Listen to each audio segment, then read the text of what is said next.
Hey there, let me ask you something. Have you ever found yourself sitting in a quiet room, maybe with a cup of coffee or tea, and suddenly thought, where did everyone go? Maybe the phone doesn't ring as much, or plans with friends aren't happening like they used to. If that sounds even a little familiar, you're not alone. A lot of people experience a shift in their social circles as they get older. Retirement, family changes, health concerns, even moving to a new place, they all play a role. But here's the thing, staying socially connected in later life isn't just nice to have. It's essential, just as important as eating well, exercising, and getting a good night's sleep.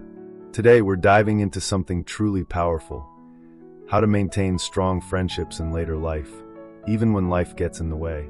We'll explore ways to build and nurture real, meaningful connections, the kind that make you feel seen, valued, and most importantly, not alone.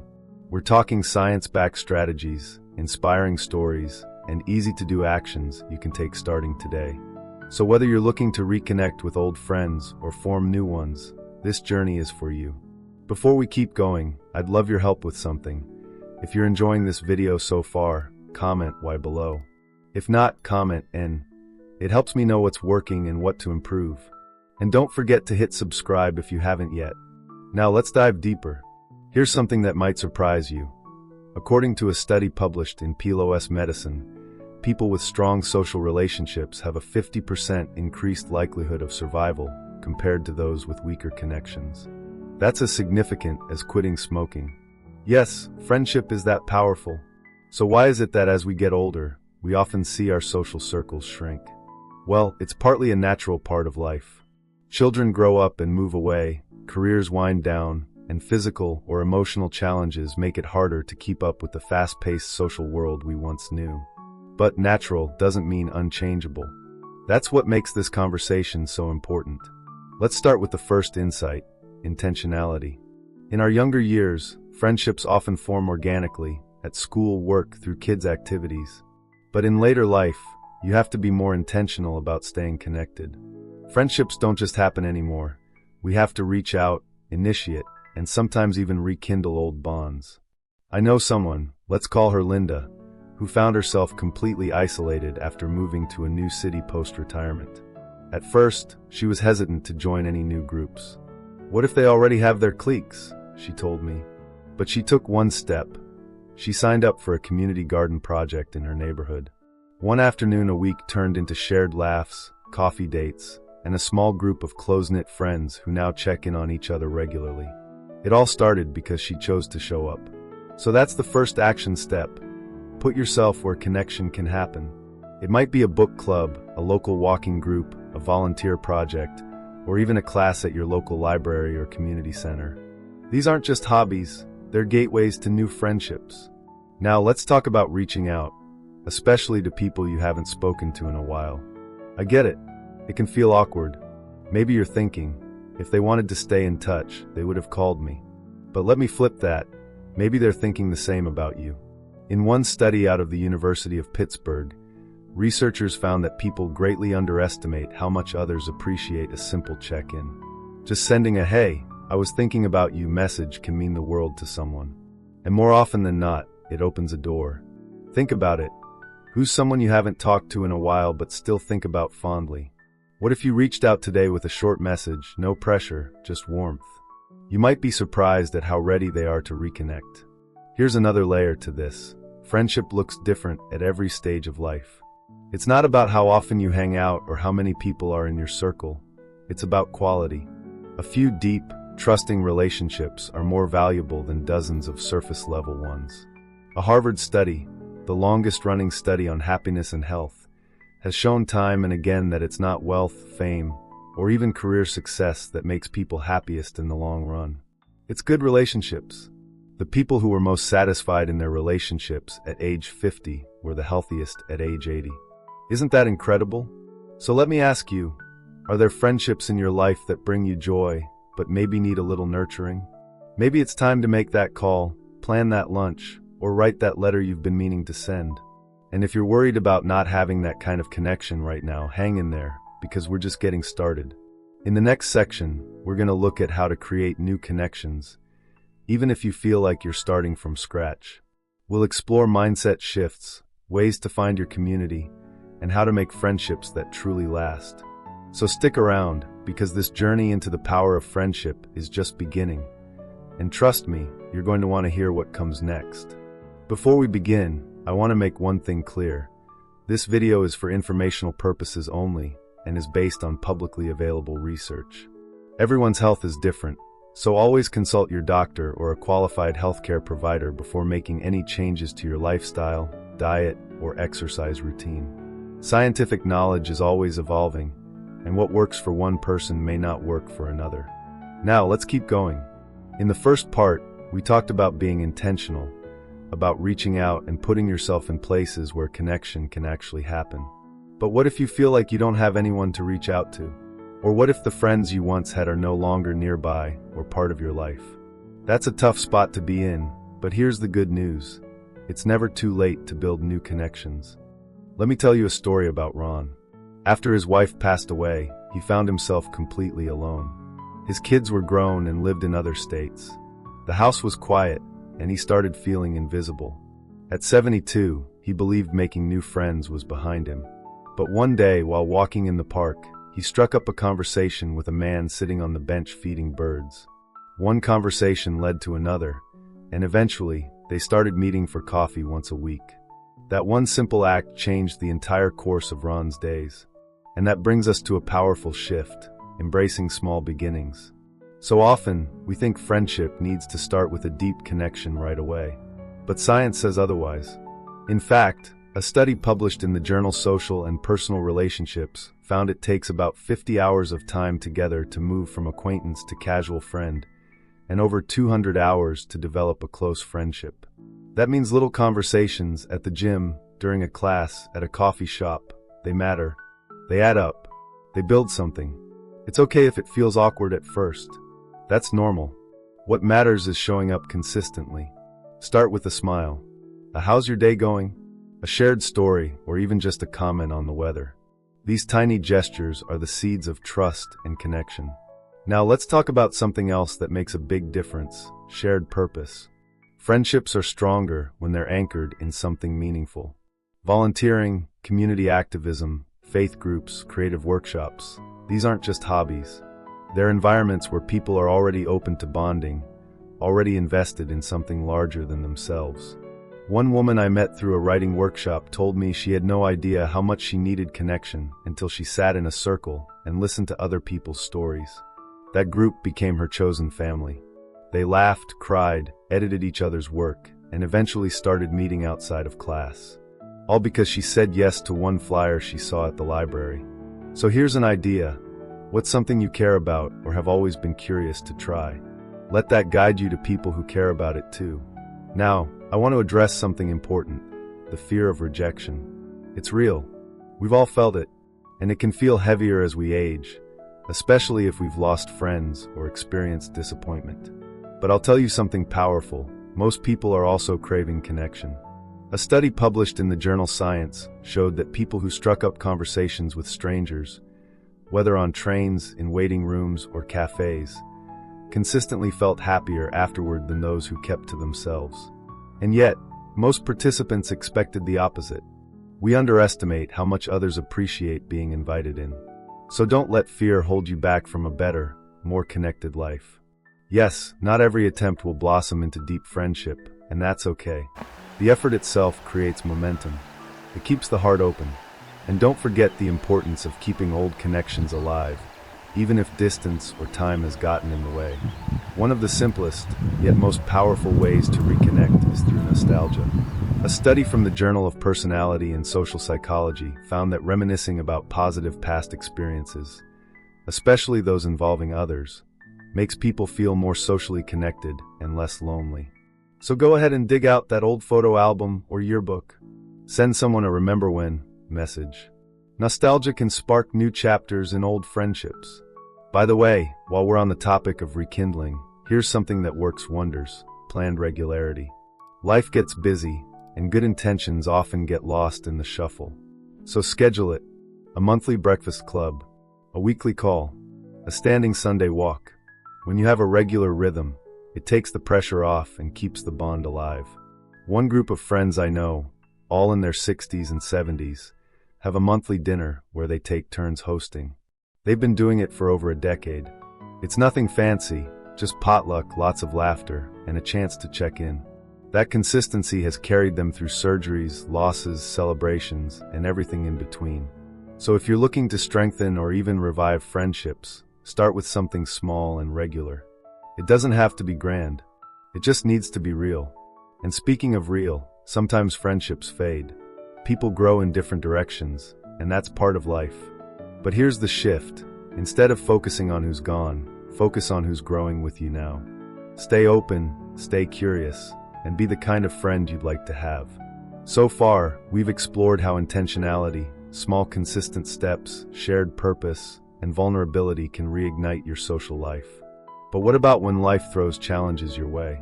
Illness, mobility issues, emotional fatigue, they can make connection feel out of reach. In the next section, we'll dive into overcoming those obstacles. We'll talk about how to stay connected even when your energy or mobility is limited, how to keep your mental health strong, and how to surround yourself with people who uplift you. Because this journey isn't just about having friends, it's about being the friend that others need too. Stick with me, you're doing something beautiful here. Let's keep going.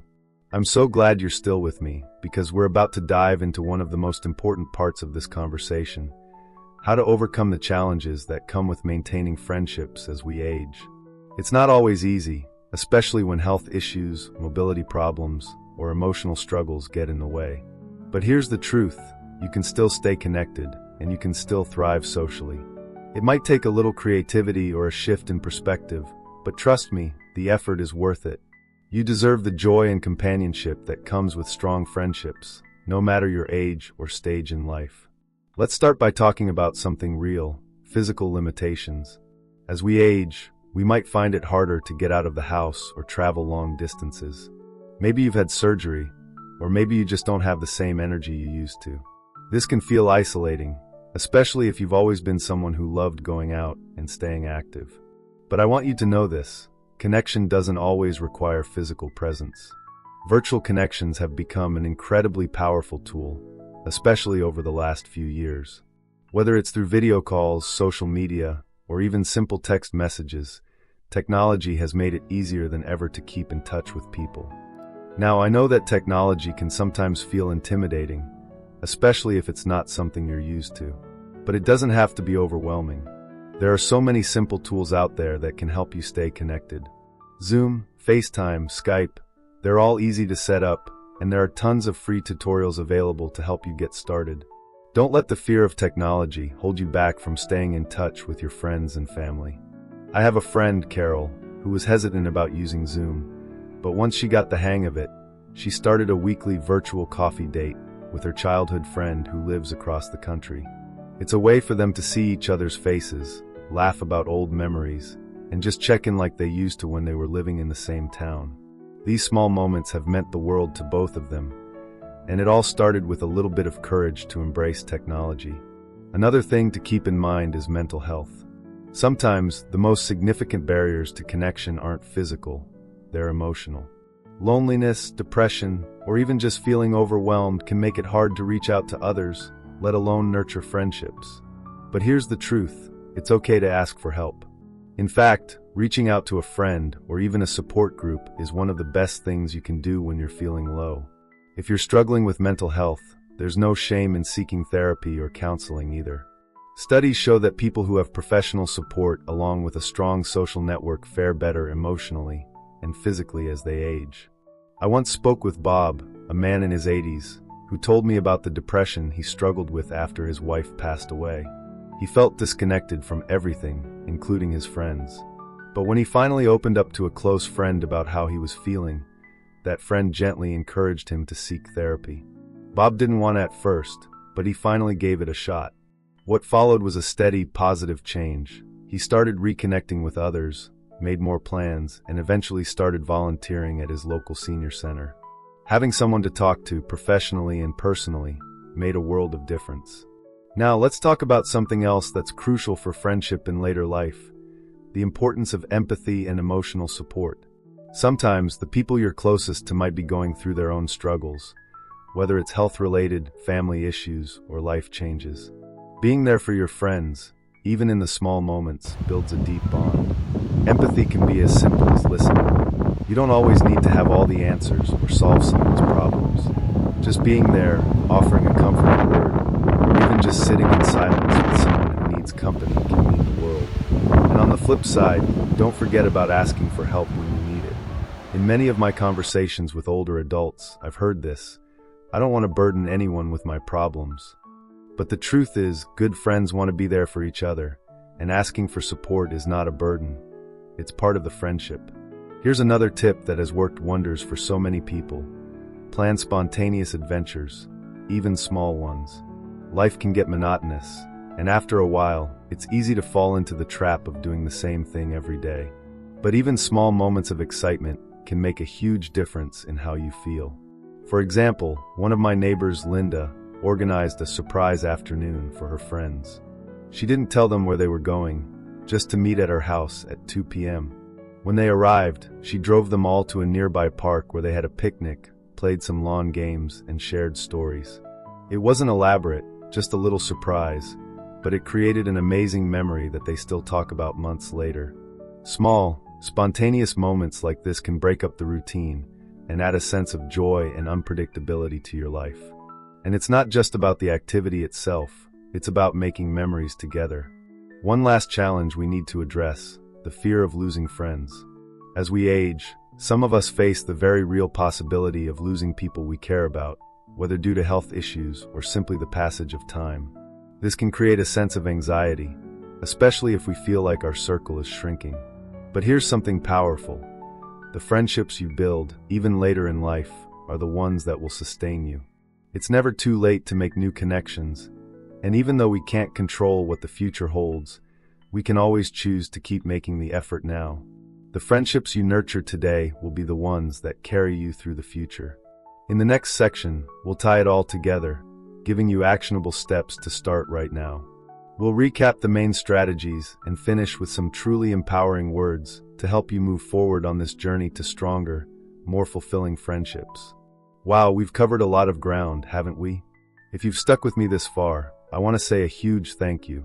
It's not easy to open up about friendship and the challenges that come with it, but you've taken the first steps toward creating a richer, more connected life. And trust me, you're going to feel the difference. Let's take a moment to recap what we've learned. We started with intentionality, how it's crucial to put yourself in spaces where friendships can grow. We explored the power of small actions, how even brief conversations or simple check-ins can spark deep, meaningful connections. We also discussed how shared purpose is a huge accelerator in building lasting friendships. Joining groups, volunteering, or doing something meaningful together gives your relationship a natural foundation to build on. Then we tackled overcoming challenges, how to stay connected even when physical or emotional obstacles arise. Whether it's using technology to stay in touch or reaching out to support each other through tough times, we've seen how adaptability and empathy can make all the difference. And let's not forget about how important it is to nurture the friends you have, even if it's been a while. But here's the real takeaway: friendship isn't about how many people you know, it's about how deep those connections go. You don't need a dozen close friends. 2 or 3 people who truly get you, who you can lean on, laugh with, and share life's moments with, that's what matters. So, where do we go from here? What are some practical steps you can take right now to deepen and sustain your friendships? Let's break it down into a few simple actions. 1. Reach out to someone today. This is the easiest, quickest step you can take. Who's someone you've been meaning to reconnect with, but haven't gotten around to? Send them a text, give them a call, or even write a letter. No agenda, just a friendly, "Hey, I've been thinking of you," or "I'd love to catch up." You'll be surprised how much it lifts both your spirits and theirs. 2. Make a plan with a friend. Life gets busy, and sometimes plans just slip through the cracks. But it's so important to be proactive. Get something on the calendar, even if it's just a quick coffee or a walk in the park. Regularity is key, whether it's once a month or every week. Consistency makes the relationship stronger. 3. Embrace vulnerability. Friendships thrive on trust, and trust comes from being open. If you're going through something tough, Whether it's a health issue, a family situation, or just feeling a bit down, share that with your friends. Most of the time, they'll want to be there for you. And if they don't know what's going on, they can offer their support. 4. Join something new. As we get older, it's easy to stick with the familiar, but sometimes we need to step outside our comfort zone. Look for a new hobby or group that sparks your interest, a knitting circle, a gardening class, a local book club. You never know where the next meaningful connection might come from. 5. Be the friend you want to have. This might sound cliché, but it's true. Take the time to check in on others, offer a helping hand, or simply make someone's day a little brighter. Friendships grow when we give more than we expect to receive. Be kind, be present, and watch how others respond in kind. Now let's take a moment to reflect on some science that ties it all together. Researchers from Yale found that older adults who regularly connect with friends and family experience lower levels of stress, better heart health, and improved cognitive function. So it's not just about emotional satisfaction. Friendships have real, tangible health benefits. In fact, social isolation has been linked to a higher risk of chronic diseases. So keeping your friendships strong is as much about health as it is about happiness. And remember, it's never too late to start. Whether you're 60, 70, or even 80, friendships are still out there, waiting for you to make the first move. You've got so much to offer, and there are people who are just waiting for a friend like you. Before we wrap up, I want to leave you with one last thought. Friendship, especially in later life, is a gift. It's not just about shared memories or fun times. It's about the shared support and love that gets us through the harder times. It's about knowing that, no matter what happens, you're not walking through this life alone. So let's do this together. Let's continue to invest in the friendships that lift us, and let's be intentional about making new ones. It takes effort, sure, but the rewards? They're worth every bit of energy. Before you go, I'd really love to hear from you. If you have any suggestions for future topics or questions you want answered, write to us in the comments below. We're here to help, and your input could inspire our next video. And if you found this video helpful, give it a thumbs up and subscribe so you don't miss out on more practical tips for healthy aging. Here's to living your best life at any age, and to the friendships that make it all possible.